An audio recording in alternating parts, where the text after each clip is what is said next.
Hello student, very good afternoon. आशा करती हूँ आप लोग स्वस्थ होंगे और अपनी पढ़ाई में व्यस्त होंगे। डियर मैं मंजू मैम आप लोगों का एक्सपर्ट क्लासेस में स्वागत एवं अभिनंदन करती हूँ। डियर स्टूडेंट, मैं आप लोगों के लिए को करिकुलर का कोर्स लाई हूँ जो कि सेकेंड सेमेस्टर में फर्स्ट एड एंड हेल्थ के नाम से आप लोगों को ऑब्जेक्टिव टाइप के क्वेश्चन इसमें पूछे जाएंगे। तो मैं इसके पूर्व क्लासेस में आप लोगों का बेसिक फर्स्ट एड क्या होता है उसके 4th चैप्टर आप लोगों का मैं कंप्लीट कर चुकी हूं और आज से मैं 5th यानी 5वां चैप्टर स्टार्ट करने जा रही हूं जो कि आप लोगों को पढ़ना है फर्स्ट एड टेक्निक्स यानी प्राथमिक चिकित्सा तकनीकी क्या होता है, मतलब प्राथमिक चिकित्सा में कौन कौन सी तकनीक यूज किए जाते हैं। तो आज हम आप लोगों को प्राथमिक चिकित्सा तकनीक के बारे में पढ़ाऊंगी जिसमें आप लोगों को ड्रेसिंग है, पट्टियां हैं, पट्टियों के कितने प्रकार होते हैं, कौन सी पट्टी कहाँ पर कैसे लगाया जाता है और ट्रांसपोर्ट इसमें है आप लोगों का। तो आज मैं आप लोगों का ये चैप्टर शुरू करने जा रही हूँ फर्स्ट एड टेक्निक यानी प्राथमिक चिकित्सा की तकनीक। आइए डियर स्टूडेंट, देखिए ड्रेसिंग हम जानते हैं, जैसे अभी चोट वगैरह लग जाता है तो हम क्या करते हैं, ड्रेसिंग करते हैं ना। तो ड्रेसिंग क्यों किया जाता है, घाव को ज़्यादा न बढ़ने के लिए, मतलब जो चोट लगा है उसके ऊपर एक सुरक्षा परत हम लगाते हैं, किसके द्वारा, ड्रेसिंग के द्वारा। रक्तस्राव को कम करने के लिए भी हम ड्रेसिंग करते हैं। तो आइए हम जानते हैं कि ड्रेसिंग क्या है। पहला तकनीक में आप लोगों का आएगा ड्रेसिंग। तो ड्रेसिंग घाव पर लगाए जाने वाली वह सुरक्षात्मक परत है जो संक्रमण को रोकने तरल पदार्थ को अवशोषित करने तथा रक्तस्राव को नियंत्रित करने, अधिक चोट से बचने, दर्द को कम करने के उपयोग में की जाती है। ठीक है, अगर आप लोगों का क्वेश्चन ऐसे आ जाए कि ड्रेसिंग क्या है या ड्रेसिंग किससे संबंधित है, तो इसमें जो हमने 4 ऑप्शन बताया कि ड्रेसिंग क्या है, तो यह एक सुरक्षात्मक परत होती है। इसमें क्या करते हैं, तो ये संक्रमण को रोकने का कार्य करती है और तरल पदार्थ को अवशोषित यानी जो भी ब्लड बह रहा है या फ्लूइड निकल रहे हैं उसको क्या करती है, वो अवशोषित करती है, रक्तस्राव को भी कम करने का कार्य करती है। और हमें अगर दर्द हो रहा है तो उसमें भी दर्द को भी कम करने में ये उपयोग होती है। जैसे कि मान लीजिए हाथ में हमारे चोट लग गया तो हम क्या करते हैं, प्लास्टर लगाने के बाद एक ड्रेसिंग लगाते हैं ऊपर से ना, हाथ को ऐसे सपोर्ट देने के लिए। इससे क्या होगा, हमारा एक पोस्चर, हमको हमारे हाथ को एक पोजीशन मिलेगी तो वो दर्द में हमें राहत देगा। ठीक है, नेक्स्ट है आप लोगों का ड्रेसिंग के प्रकार यानी टाइप्स ऑफ ड्रेसिंग कितने तरह के होते हैं। तो देखिए, पहला है आपका टाइप्स ऑफ ड्रेसिंग में पहला है चिपकने वाली ड्रेसिंग यानी जिसको हम बैंडेज कहते हैं। जैसे कभी कभी हमें साधारण कट छिल जाता है तो उस पर हम क्या करते हैं, बैंडेज वगैरह लगाते हैं ना, तो वो कैसी पट्टी होती है, चिपकने वाली होती है। दूसरा होता है गॉज ड्रेसिंग जिसको इंग्लिश में भी गॉज ही ड्रेसिंग कहते हैं। और तीसरा होता है इम्प्रोवाइज्ड ड्रेसिंग को हम क्या बोलते हैं भोजपुरी भाषा में, जुगाड़। जैसे कभी कभी हमारे पास अगर ड्रेसिंग बैंडेज वगैरह पट्टी वगैरह नहीं रहती है तो हम क्या करते हैं, साफ़ रुमाल से, ठीक है, या साफ़ कॉटन के कपड़े से जो बांधते हैं रक्तस्राव को कम करने के लिए, संक्रमण को कम करने के लिए जिस कपड़े का यूज करते हैं वही हमारा क्या होता है, जुगाड़ या इम्प्रोवाइज्ड ड्रेसिंग कहते हैं। यानी मौके पर आपका पट्टी ये सब ना उपलब्ध हो और हम रुमाल से या कोई भी कॉटन के कपड़े से या टिश्यू पेपर से जो भी प्राथमिक चिकित्सा करते हैं वो उसको क्या बोलते हैं, इम्प्रोवाइज्ड ड्रेसिंग बोलते हैं। गॉज ड्रेसिंग क्या होता है, तो गॉज ड्रेसिंग आपका ये परतें आमतौर बड़े घाव के लिए ड्रेसिंग के रूप में प्रयोग की जाती हैं। जैसे कि मान लीजिए किसी को कोई फ्रैक्चर वगैरह हो गया या बहुत ज़्यादा घाव लग गया है तो उसमें क्या करते हैं, उसमें हम कॉटन लगा कर उस पर पट्टी लपेटते हैं, फिर घाव पर लगाते हैं, तो उसमें क्या हो रहा है, वो बहुत लंबे में किया जा रहा है, उसी को हम क्या बोलते हैं, गॉज बोलते हैं। नेक्स्ट है आपका पट्टियाँ, यानी पहला ड्रेसिंग हो गया, दूसरा हम पट्टियाँ। तो पट्टियाँ भी क्या होती हैं, पट्टियाँ क्या होती हैं आपका, देखिए पट्टी एक लंबी गौज या कपड़े की परत होती है जो घाव या शरीर के घायल हिस्से को सुरक्षित रखने, दबाए रखने या सहारा देने के उपयोग में आता है। तो पट्टियाँ क्या होती हैं, तो आपको क्वेश्चन वैसे पूछा जा सकता है कि पट्टियाँ क्या होती हैं, तो आप क्या बताएंगे डियर स्टूडेंट कि पट्टी एक लंबी गौज या कपड़े की परत होती है। देखिए ड्रेसिंग क्या है, ड्रेसिंग आपका घाव पर लगाए जाने वाली सुरक्षात्मक परत है जो संक्रमण को रोकने, तरल पदार्थ को अवशोषित करने, रक्तस्राव को कम या नियंत्रित करने के लिए, अधिक चोट से बचने के लिए या दर्द को कम करने के लिए उपयोग में किया जाता है। और जो पट्टी होती है वो पट्टी क्या है आपका, पट्टी जो है आपका एक लंबी गौज या कपड़े की परत होती है। यह घाव या शरीर के घायल हिस्से को सुरक्षित रखने, दबाए रखने या सहारा देने के लिए उपयोग किया जाता है। अब हम इसमें आगे पढ़ेंगे पट्टियों के प्रकार। ओके स्टूडेंट, आगे कंटिन्यू करते हैं पट्टियों के प्रकार। तो पट्टियों के प्रकार, पहला क्वेश्चन आप लोगों का ऐसे हो सकता है स्टूडेंट, मैंने पट्टियों में ही आप उसको ऐड कर लीजिएगा कि पट्टियाँ जो होती हैं वो किसकी बनी होती हैं, यानी कहने का मतलब है कि पट्टियों का निर्माण कैसे होता है या किस टाइप के कपड़े से होता है।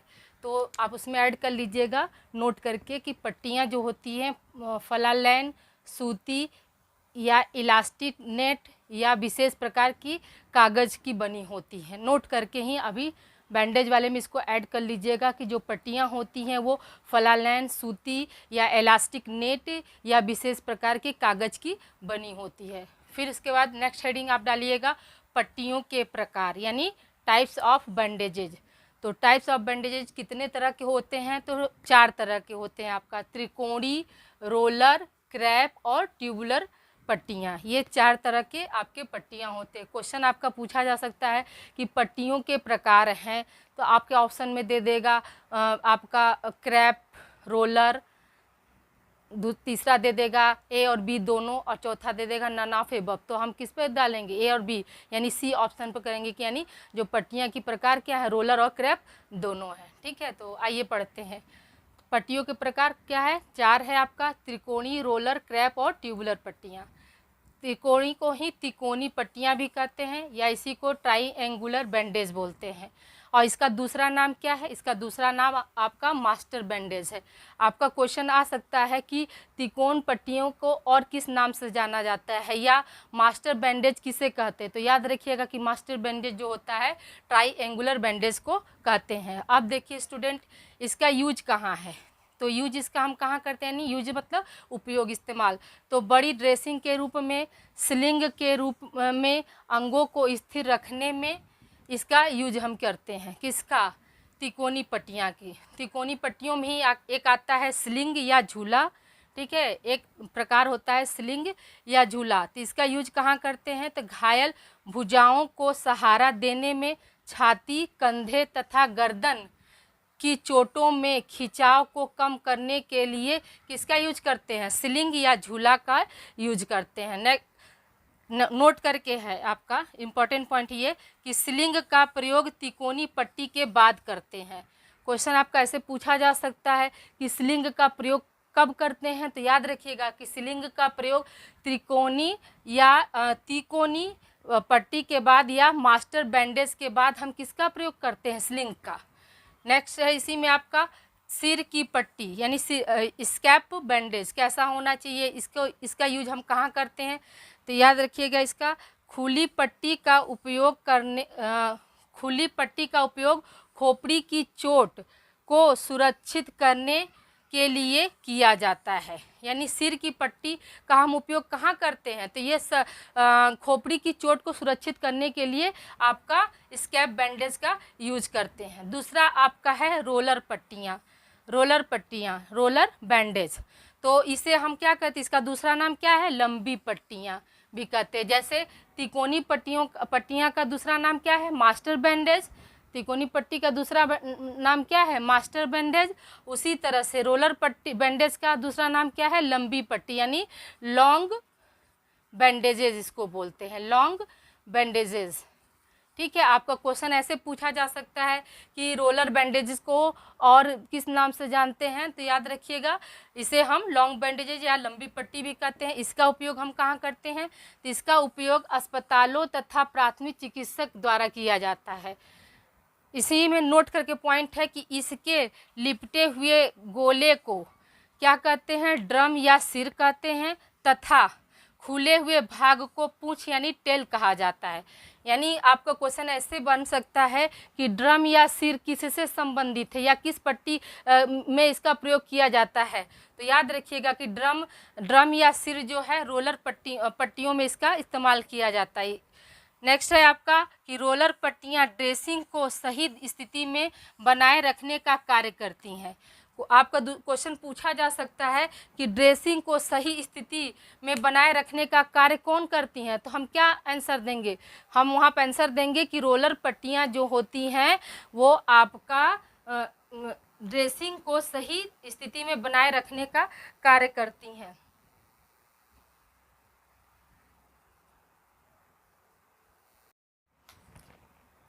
ओके स्टूडेंट, आगे पढ़ते हैं हम रोलर बैंडेज लपेटने की विधियाँ।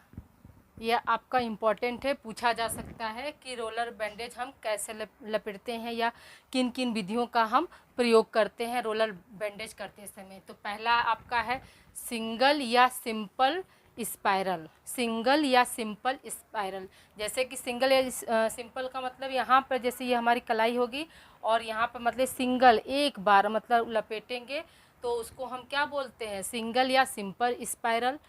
दूसरा है आपका रिवर्स स्पाइरल।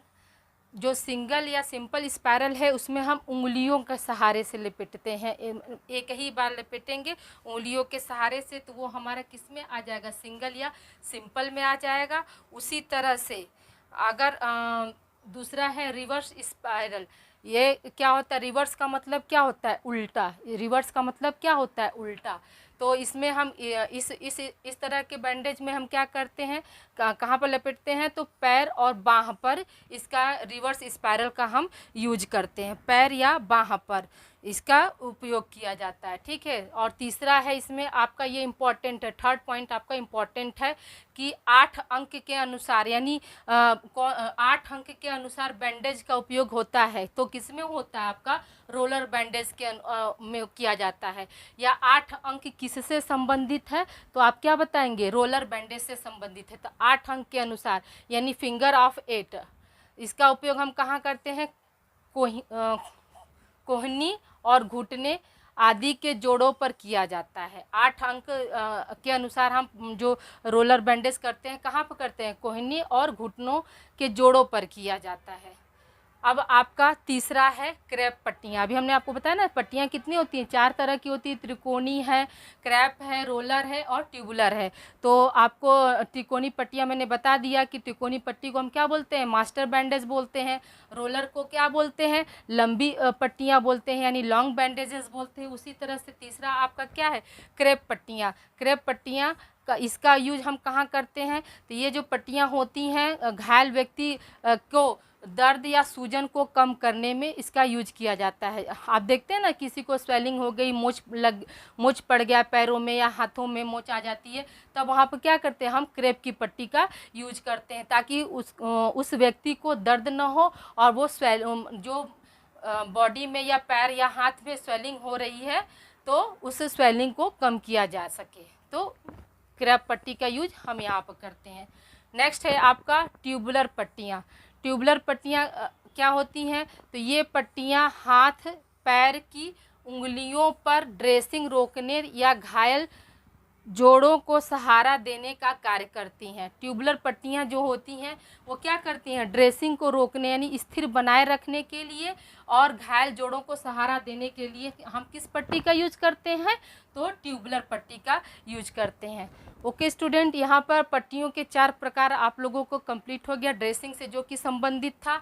अब दूसरा टेक्निक है निकासी तकनीक, जिसको हम क्या बोलते हैं, इवैक्यूएशन टेक्निक। ठीक है, ये आपका कैसा होता है, इसका मतलब क्या होता है कि जो घायल व्यक्ति है उसे हम कैसे खतरनाक जगह से हम उसको कैसे निकालें, ठीक है। निकासी का मतलब यही हुआ कि अगर कोई व्यक्ति दुर्घटनाग्रस्त में घायल हो गया है तो उसे हम वहाँ से कैसे निकालें, यानी खतरनाक मोड़ से हम उसको कैसे बाहर निकाल सकते हैं, इस तकनीक में आप सुनिए यहाँ पे।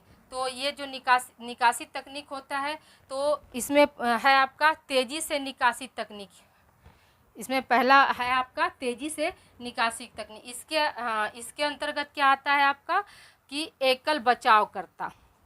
एकल बचावकर्ता, एकल मतलब वो अकेले बचाने वाला व्यक्ति है तो वो कैसे कर सकता है, तो इसमें भी वह दो तरह से कर सकता है, आपका शोल्डर पुल से और एंकल पुल से।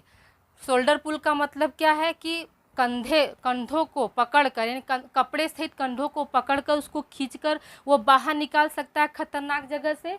और एंकल पुल का मतलब होता है कि एड़ी से, आप देखते हैं ना एड़ी से घसीटते हुए उसको बाहर निकालते हैं, तो ये क्या है, निकासी तकनीक है।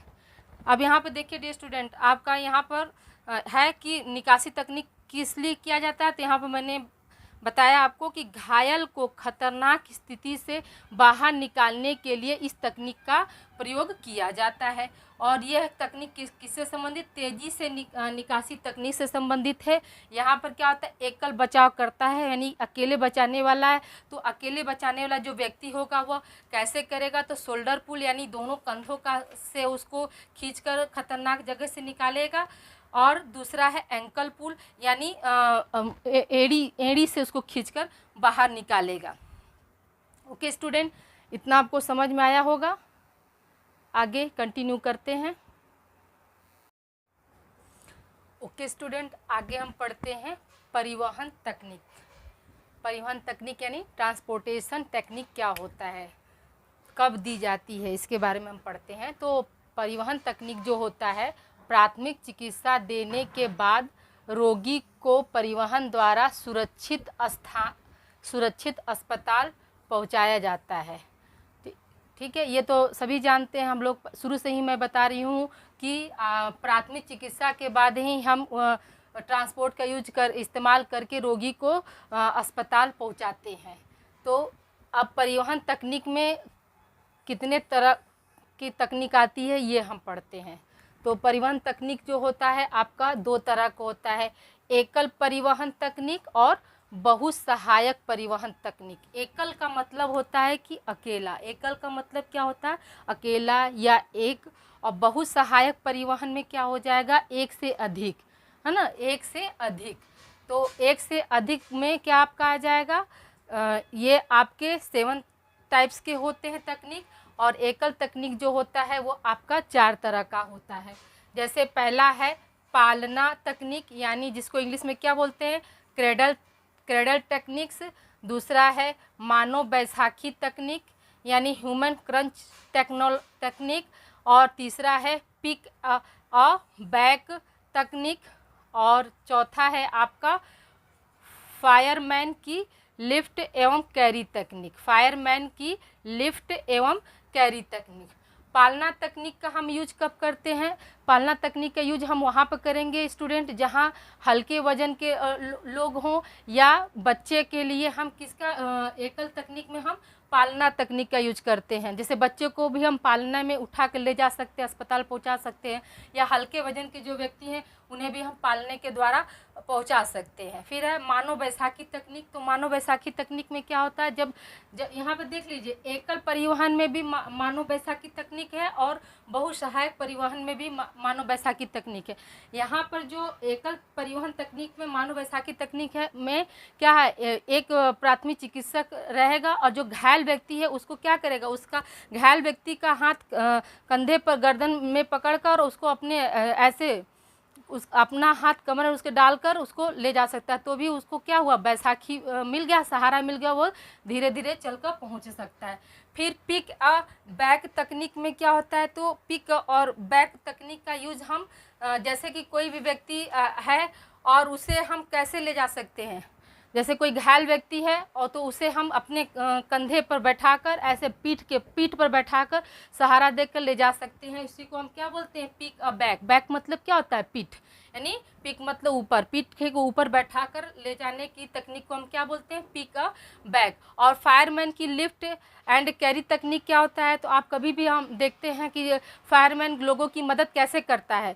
आप देखे होंगे कि फायरमैन लोगों को क्या करता है, ऐसे करके अपने कंधे पकड़ के उनका सिर पीछे रहता है, वैसे ले जाता है। तो उसी को हम क्या बोल रहे हैं, फायरमैन की लिफ्ट एंड कैरी तकनीक। ठीक है, ये सब किससे संबंधित है, आपका एकल परिवहन तकनीक से संबंधित है। क्वेश्चन आपको पूछा जा सकता है कि एकल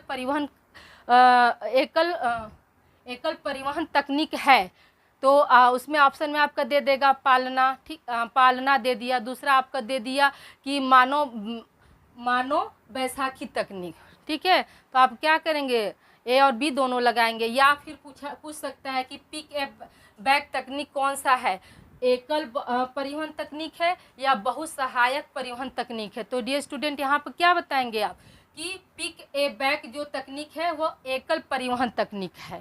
ठीक है, आगे बहुसहायक परिवहन तकनीक के बारे में पढ़ते हैं। तो इसमें क्या है, मानो बैसाखी तकनीक, यानी यहाँ पर जो मानो है वो दो हो जाएंगे, यानी लेफ्ट साइड में भी राइट साइड में दोनों लोग जो है घायल व्यक्ति को पकड़कर अस्पताल पहुँचाएंगे, बैसाखी का काम करेंगे। दूसरा है आपका हैंड सीट तकनीक। तीसरा है आपका टू हैंडेड सीट टेक्निक। चौथा है आपका आगे पीछे विधि तकनीक। और पांचवा है आपका किचन चेयर कैरी तकनीक।